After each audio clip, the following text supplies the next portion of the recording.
Good morning. आज मैं synthetic dies की अंतिम क्लास ले रहा हूँ। इसमें मैंने आपको जो अब ये नया टॉपिक है इसमें ले रहे हैं हम मॉडर्न डाइज किस प्रकार के होते हैं। तो हम ये देख रहे हैं यहाँ पर हम देख सकते हैं यानी कुछ रंजकों का रेशों के प्रति आकर्षण कम होता है।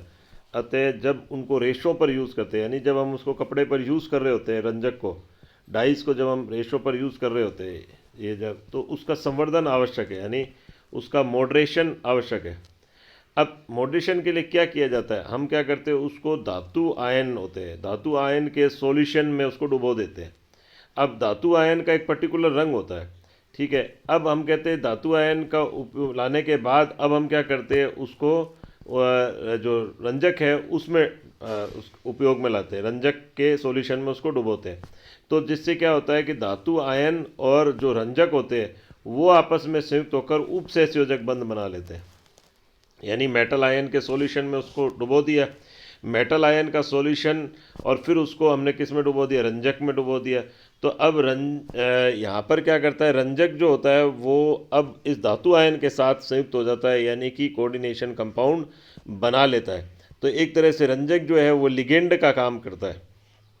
और अब जो कॉम्प्लेक्स का जो कलर होता है वो इस पर्टिकुलर धातु आयन की प्रकृति से ही रंग निर्धारित होता है। इसे लेक भी कहा जाता है। और लेक का जो रंग है वो धातु आयन की पर निर्भर करता है, जैसे हमने ये पर्टिकुलर आयन के रंग लिए। अब फिर इसमें हमने लिया एलिजरीन रेड है, जैसे ये रहा एलिजरीन रेड, फिर इसका ये हमने लिया एलिजरीन रेड, फिर इसी में हमने लिया एलिजरीन लाल एस, एलिजरीन नीला, ये हमने लिए कि एलिजरीन का ही सल्फोनीकरण करने पर ये इस तरह से बनता है कंपाउंड, फिर इसका नाइट्रीकरण करने पर इस तरह से कंपाउंड बनता है, ये रहा। तो ये आगे से आगे हमने इसकी रिएक्शन लिया, ये फिर हमें बना एलिजरीन ब्लू एस। यानी हमने क्या करा, एलिजरीन का नाइट्रीकरण करा, फिर हमें ये मिला इसका कंपाउंड, और इस कंपाउंड के बाद हमने एलिजरीन नारंगी मिला, फिर इसका स्क्रॉप सिंथेसिस करा, ये रहा स्क्रॉप सिंथेसिस। तो हमें क्या मिला, इसमें ये वाला कंपाउंड एलिजरीन ब्लू मिला, और फिर एलिजरीन नीला मिला। अब आता है नेक्स्ट आता है इंडिगो। अब नेक्स्ट हम कौन सा लेते हैं इसमें, इंडिगो। ये रहा इंडिगो की यहाँ स्ट्रक्चर बनाई गई है या और रिएक्शन लिखी गई है कि ये जो है ये मिलता जो है वो इंडिगोफेरा पौधे से पे पाया जाता है। और प्राचीन मिस्र में जो मम्मी को रंगते थे वो इसी डाइस का उपयोग किया जाता था। और ये वेट रंजक भी है। अब वेट रंजक क्या होता है, ये इनकी स्ट्रक्चर है और इनकी बनाने की विधि बताई हुई है, किस प्रकार से बनता है ये यहाँ पर बताया हुआ है। ये रहा इंडिगो ब्लू कलर। अब नेक्स्ट पे हम चलते हैं, ये वेट डाइज क्या होते हैं। अब हम वेट डाइज की बात करते हैं। हमने वेट डाइज लिया, तो वेट डाइज में क्या होते हैं, कुछ रंजक जो होते हैं वो रंगहीन होते हैं यानी कलरलेस होते हैं। ये रहा कुछ रंजक कलरलेस होते हैं, और लेकिन जल में परंतु जल में विलय नहीं होते। मतलब सॉरी, यहाँ पर कुछ रंजक हमने कहा रंगीन होते हैं, कलर्ड होते हैं, लेकिन वो क्या कहते हैं जल में विलय नहीं होते। तो ऐसे में हम क्या करते हैं उसका सीधा उपयोग नहीं कर पाते। तो हम उसको तो लेकिन अब क्या होता है, जो उसकी अपचयित फॉर्म होती है वो विलयशील होती है परंतु वो कलरलेस है। यानी हम वापस से समझते हैं, जैसे हमने लिया डाइज लिया, डाइज जो है वो तो रंगीन है, ये हमने लिखा हुआ भी है रंगीन कलर्ड, और वो जल में अविलय है। लेकिन अब अगर वो जल में ही अविलय है तो हम कपड़े को उसमें उस सॉल्यूशन में कैसे डुबोएंगे, ये रंजक के सॉल्यूशन में, क्योंकि रंजक तो खुद तो सॉल्यूबल ही नहीं है। तो हम क्या करते हैं उसका क्या करते हैं अपचयन कर देते हैं। अपचयन करने पर अब वो क्या बना देता है, रंगहीन हो जाता है, कलरलेस हो जाता है, लेकिन वो जल में विलय हो जाता है। अब जल में विलय है तो कपड़े को अब ऐसे सॉल्यूशन में हम डाल देते हैं, कपड़े को इस सॉल्यूशन में हम डाल देते हैं। अब इस सॉल्यूशन में डालकर उस कपड़े पर ही ऑक्सीडेशन प्रक्रम करवा देते हैं, जिससे वो क्या हो जाता है, वो जो रेशे का जो रंग है, जो क्योंकि वो वापस कौन सी फॉर्म आ गई, वो कलर्ड फॉर्म आ जाती है, तो जिससे रेशे पर क्या आ जाता है, रंग आ जाता है। यानी ऑक्सीकरक के साथ यहाँ लिखा है उसकी अपचयित अवस्था विलयशील परंतु रंगहीन है। अतः रंगहीन अवस्था को रेशे पर उपयोग रंगीन अवस्था को रेशे पर उपयोग में लाया जाता है। इस स्थिति में रेशा रंगहीन होता है, परंतु ऑक्सीकारक के साथ ये रहा ऑक्सीकारक के साथ सुखाने पर रंजक पर रंग आ जाता है, यानी एक तरह से उसका ऑक्सीडेशन कर दिया जाता है तो उस पर रंग आ जाता है, और धागा या रेशा भी रंगीन हो जाता है। तो ये होते हैं वेट डाई, जो इसका एग्जाम्पल है इंडिगो। ये वाले जो है रेशा क्रियाशील, और ये जो दूसरा हमने लिखा है सल्फर डाई, इसको अभी नेक्स्ट बताता हूँ आपको टॉपिक पे। अब यहाँ जो हमने लिया है ये है रंजकों का वर्गीकरण, यानी कौन सा लिया है यहाँ पर, क्लासिफिकेशन ऑफ डाइज। अब दो तरीके से इसका क्लासिफिकेशन है, एक है एप्लीकेशन के आधार पर और दूसरा है उसकी रासायनिक संगठन या स्ट्रक्चर के आधार पर। सबसे पहले हमने इसमें लिया ये जो एप्लीकेशन के बेस पर, यानी अनुप्रयोग या उपयोगिता के आधार पर। तो इसमें सबसे पहला हमने लिया कौन सा, सबसे पहला लिया हमने डायरेक्ट डाइज। ये रहा डायरेक्ट डाइज। तो डायरेक्ट डाइज सीधा नाम से ही पता लगता है कि इसमें रंजकों को गर्म जलीय विलयन लिया जाता है और वो रेशे को उसमें सीधा डाल दिया जाता है, इसको रेशे को सीधा उसमें डाल दिया जाता है और बाद में उस रेशे को सुखा लिया जाता है, तो ये इसके साथ कंबाइंड हो जाते हैं। तो अब इनमें कह रहा है कि ये रंजक उन रेशों के लिए उपयोगी है जो हाइड्रोजन बंध बना सकते हैं। अब उदाहरण है इसमें, जैसे हमने लिया कॉन्गो रेड लिया, मर्टियस येलो लिया आदि, रेशम सूत आदि के लिए इसको उपयोग में लाते हैं। तो ये हमने कहा कि ये कौन सा हुआ, ये हुआ डायरेक्ट डाइज। दूसरा हम लेते हैं एसिडिक डाइज। एसिडिक डाइज में किस प्रकार से होता है, यानी अम्लीय डाइज में हम किस प्रकार से लेते हैं। अम्लीय डाइज क्या होते हैं, यानी इन पर क्या होता है कि अम्लीय डाइज में कि ये एक तरह से अम्लों के सोडियम लवण है और इसमें अम्लीय समूह जैसे SO3H COH OH होते हैं, ये इसमें उपस्थित होते हैं। तो अब ये क्या करते हैं, ये ऊनी रेशमी कपड़ों के लिए ये उनके लिए काम में आते हैं, ऊनी रेशमी या पॉलीमाइड जो है जिनमें क्या हो क्षारीय समूह उपस्थित हो। तो ये वाले हो गए, जैसे हमने लिया इसमें एग्जांपल ऑरेंज फर्स्ट, तो ये हमने कहा SO3 जो ग्रुप हो गया, या OH ग्रुप हमने बोला ही था। ऐसे यहाँ पर भी हमने कह रहे हैं कि SO3H ग्रुप, यानी कि अम्लीय डाइज वह होते हैं जिनमें अम्लीय समूह है और वो बेसिक रंजक के लिए काम में आते हैं, यानी ऐसे रंजक के लिए ये अम्लीय डाइज वह होते हैं जिनमें क्या हो कि अम्लीय समूह होते हैं और वह ऐसे रेशों के लिए काम में आते हैं जिनमें बेसिक ग्रुप उपस्थित हो। इसी तरह से बेसिक डाइज जो होते हैं वह बेसिक डाइज के अंदर क्षारीय समूह होते हैं, यानी रंजक के अंदर क्षारीय समूह है जैसे NH2 NR2, और इन्हें क्या यूज़ करते हैं, इन्हें उपयोग में उन रंजकों के लिए उन कपड़ों के लिए उपयोग में लाते हैं जिनमें क्या हो अम्लीय समूह उपस्थित है, यानी उन रेशों के लिए उपयोगी है जिनमें अम्लीय समूह उपस्थित होता है। अब ये रहा, जैसे एग्जांपल लिया हमने, ये रहा NH2 यहाँ पर लगा हुआ है। मॉडर्न डाइज का भी एग्जांपल इसके अंदर आता है। इसमें वैसे इसमें जो बेसिक डाइज का एग्जांपल है वो हम ये ले सकते हैं मेलिकाइट हरा, एनिलीन ग्रीन, ये रहा NH2 समूह जैसे इसके अंदर है। अब मॉडर्न डाइज हम पहले ही बता चुके हैं कौन से वाले होते हैं। मॉडर्न डाइज अभी हमने कहा था जिनका मॉडिफिकेशन करके हम उपयोग में लाया जा सकता है। वेट डाइज का भी मैं पहले बता चुका हूँ, ऑक्सीकरण और अपचयन अवस्था को हम ये उपयोग में ला सकते हैं। अब आता है डिस्पर्स्ड डाइज।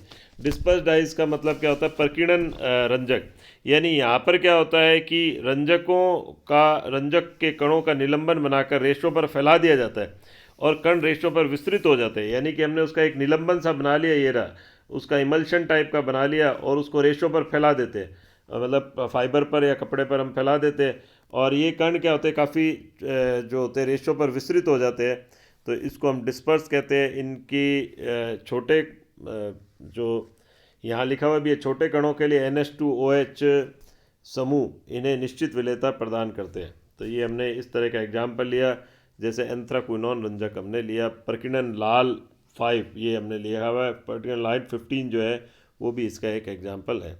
अब एक आता है ये वाला आता है अंतर्निहित रंजक, यानी इस अंतर्निहित रंजक में क्या होता है कि रेशे पर पहले एक क्रियाकारक में, रेशे को पहले एक क्रियाकारक में भिगोया जाता है और फिर उसको क्या करते हैं दूसरे क्रियाकारक में उसके साथ उसमें डालते हैं उसको, तो ये क्या होता है उसी रेशे पर ही रिएक्शन हो जाती है।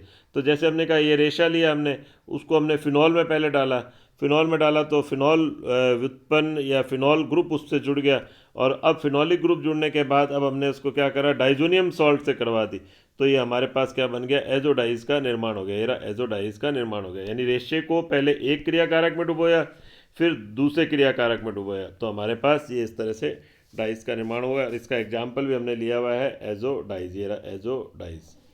अब आता है रेशा क्रियाशील फाइबर और दूसरा हमने लिया सल्फर। तो ये मैंने अभी पिछले स्लाइड में आपके लिख रखा है, ये रहा रेशा क्रियाशील कौन से होते हैं। रेशा क्रियाशील ये वाला, ये रहा, ये हम ले रहे हैं कि जैसे इसमें लिखा हुआ है कि कुछ रंजक रेशे के साथ रासायनिक बंध जैसे सहसंयोजक या उप सहसंयोजक बंध बनाते हैं, जो जैसे इसमें हमने ले लिया ऑरेंज एजो रंजक में Cl समूह है जो सेलुलोज के OH को हटा देता है, सेलुलोज के OH समूह को प्रतिस्थापित कर देता है। यानी हम क्या कह रहे हैं कि जो इसमें कुछ रंजक, ये लिखा हुआ है यहाँ पर, कुछ रंजक रेशे के साथ रासायनिक बंध जैसे सहसंयोजक बंध और उप सहसंयोजक बंध बनाते हैं। जैसे ऑरेंज एजो रंजक में Cl समूह होता है और जो सेलुलोज के OH समूह को प्रतिस्थापित कर बंध बना लेता है, और इसका उदाहरण हो गया जैसे प्रोशन लाल। अब ऐसे ही सल्फर डाइज होते हैं जिसमें कह रहा है कि सल्फर जो है वो वैट रंजक ही है एक तरह से। वैट रंजक कैसे कि अपचयित अवस्था में सल्फर ब्लैक रंगहीन है जबकि ऑक्सीकृत अवस्था में रंगीन है। तो इनमें हमने लिया सल्फर ब्लैक, एग्जाम्पल हमने लिया है इसका। अब नेक्स्ट हम इसमें चलते हैं टॉपिक पर, वो है ये नेक्स्ट टॉपिक,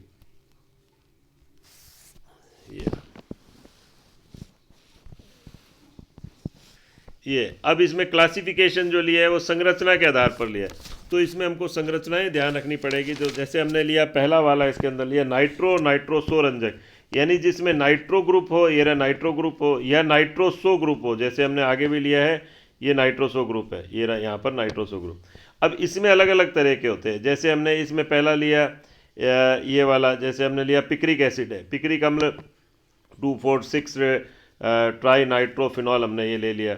इसी तरह से मर्टियस येलो, ये मर्टियस येलो में ये NO2 ग्रुप है। यानी हमको अब स्ट्रक्चर के बेस पर देखना है। नेफ्थोल येलो S, ये रहा नेफ्थोल येलो S, ये रहा OH भी है इसमें, NO2 भी है। इसमें एक और हमने लिया आगे फास्ट ग्रीन O, ये रहा फास्ट ग्रीन O, इसमें नाइट्रोसो ग्रुप है। ऐसे ही इस तरह से आगे हमने लिया। अब हम इसी में ले रहे सेकंड नंबर, ये तो हमने कौन सा वाला लिया, यहाँ तो लिया हमने नाइट्रो और नाइट्रोसो। अब हम दूसरा ले रहे डाइफेनिल मीथेन रंजक, ये रहा डाइफेनिल मीथेन रंजक। इसमें हमें ये लिखा हुआ है हमने, यानी कौन सा लिया यहाँ पर, ये लिया है ओरामीन O, ओरामीन O हमने इसमें एक एग्जाम्पल लिया है। पीले रंग का अम्लीय रंजक है ये, और सूत, रेशम, ऊन, जूट, कागज, चमड़े के लिए उपयोग में लिया जाता है। ये इधर की तरफ लिखा है। फिर है ट्राइफेनिल मीथेन रंजक। ट्राइफेनिल मीथेन रंजक में हमने एग्जाम्पल लिया है मेलेकाइट ग्रीन का, ये रहा मेलेकाइट ग्रीन, ये इधर की तरफ है, ये रहा मेलेकाइट ग्रीन। ट्राइफेनिल मीथेन रंजक में मेलेकाइट ग्रीन, क्रिस्टल बैंगनी, हमने स्ट्रक्चर में देखा भी था। अब आता है इसी तरह से थैलीन रंजक में फिनोफ्थलीन का एग्जाम्पल है, ये हम पढ़ चुके हैं पहले। जैंथिन रंजक में फ्लोरेसीन एग्जाम्पल है, ये रहा। इसी तरह से इंडिगोइड में हमने इंडिगो पढ़ा है, ये रहा इंडिगोइड रंजक जो हो गया, इंडिगो हो गया ये। तो ये हमें यानी कि एक पर्टिकुलर तरह की स्ट्रक्चर हो गई। इसी तरह से ये आ गया एंथ्राक्विनोन रंजक। एंथ्राक्विनोन रंजक में आ गया हमारे पास मॉर्डेंट आ गए, ये परकिन रंजक आ गया, वैट रंजक आ गया, ये वैट रंजक आ गया, अम्लीय रंजक आ गया। यानी कि इनकी जो स्ट्रक्चर है ये रहा, इस पर्टिकुलर तरह की होती है। तो हम यहाँ एंथ्राक्विनोन जिसमें होता है, तो हमको ये ध्यान रखना है कि अगर मान लो नाइट्रो बोला तो यानी नाइट्रो ग्रुप होगा। जैसे डाइफेनिल मीथेन रंजक बोला तो यानी डाइफेनिल मीथेन ग्रुप होगा उसमें। ट्राइफेनिल का होगा तो ट्राइफेनिल मीथेन ग्रुप होगा। थैलीन है तो उसमें थैलीन स्ट्रक्चर होगी। जैंथिन में जैंथिन, एंथ्राक्विनोन में एंथ्राक्विनोन टाइप की स्ट्रक्चर होगी। तो उसी के अंदर फिर अलग अलग तरह एप्लीकेशन के बेस पर बांट दिया। जैसे एंथ्राक्विनोन में हमने मॉर्डेंट भी कह दिया, एंथ्राक्विनोन में हमने परकिनन भी कह दिया। इन मॉर्डेंट क्या होते हैं वो हम पहले देख चुके हैं, जिनका मॉडरेशन आवश्यक है।